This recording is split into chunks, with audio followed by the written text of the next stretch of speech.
किसी ने क्या खूब कहा है कि बुरा वक्त आने पर चींटी भी हाथी के आड़े आ जाती है। गुड डे फ्रेंड्स, मैं हूं पार्थ सिन्हा और आज मैं आपको एक और नई कहानी सुनाने वाला हूं जो कि हमें जीवन की सीख देके जाएगी। तो कहानी कुछ इस प्रकार से है कि जंगलों में आग लगने की वजह से हाथियों को बड़ा नुकसान हुआ। खाने पीने की समस्या खड़ी हो गई। किसी तरीके से तो बाकी हाथी निकल गए पर एक हाथी रह गया वहीं पे बहुत परेशान।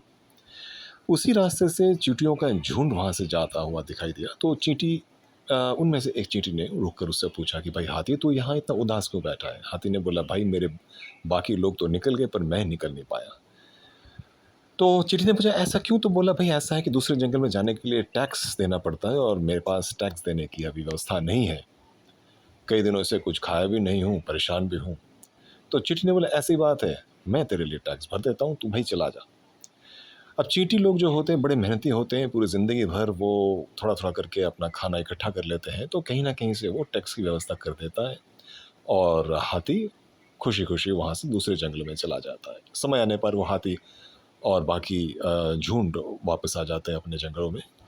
और एक दिन वहाँ से फिर चींटियों की वही झुंड वहाँ से गुज़र रही होती है, तो वही चींटी या चीता उस हाथी से बोलता है, "भाई, मेरे पैसे।" तो वो हाथी कहता है, भाई अभी तो मैं वापस आया हूँ, अभी तो ठीक से अपने पैरों पे खड़ा भी नहीं हुआ हूँ। अब मैं समय आने पर मैं ज़रूर तुम्हें चुका दूंगा। तो चींटी ने बोले, एक काम कर, पीछे मुड़ और लंगड़ा के चल। हाथी ने बोला, ऐसा क्यों?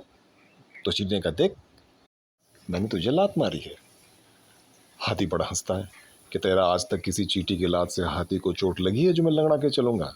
चींटी ने बोला, बात तो तेरी सही है, पर यह भी सही है कि मैंने तेरे लिए टैक्स भरा है, तो मेरी लात पे तो तुझे लंगड़ा के चलना ही पड़ेगा।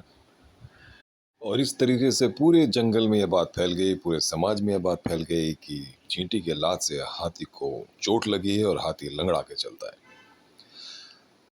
दोस्तों, क्या समझते हैं आप? हाथी की यह हालत चींटी की वजह से हुई है? जी नहीं, हाथी की यह हालत इसलिए हुई है क्योंकि उसके अपने समाज ने उसको त्याजा है। दोस्तों, जीवन की विषम परिस्थितियां कई बार समाज के अच्छे अच्छे हस्तियों की कमर तोड़ के रख देती है। ऐसे में जो सचमुच काम आता है वो है उस व्यक्ति का कोई अपना सच्चा मित्र, कोई मित्र या मित्र जैसा संगठन जो इसको नर्क के गर्त से भी निकाल के लाता है। हमें कृष्ण और सुदामा की जोड़ी के बारे में सुनना चाहिए, समझना चाहिए। जब सुदामा के पैरों में छाले पड़ते हैं तो श्री कृष्ण के हृदय में चोट लगती है और दोनों साथ साथ रो पड़ते हैं। इसे कहती है मित्रता, इसे कहती है सतता। अगर आपके जीवन में कोई ऐसा सच्चा मित्र है तो उसकी कदर कीजिए, क्योंकि वही आपके पुण्य का फल है, वही आपके कर्मों का प्रति मूल्य है जो ईश्वर ने आपको दिया है।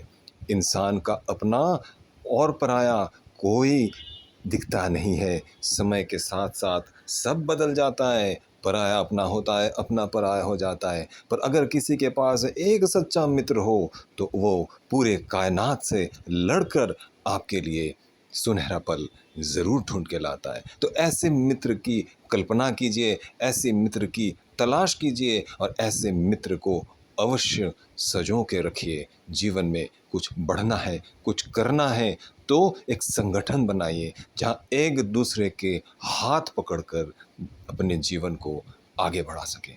नमस्कार।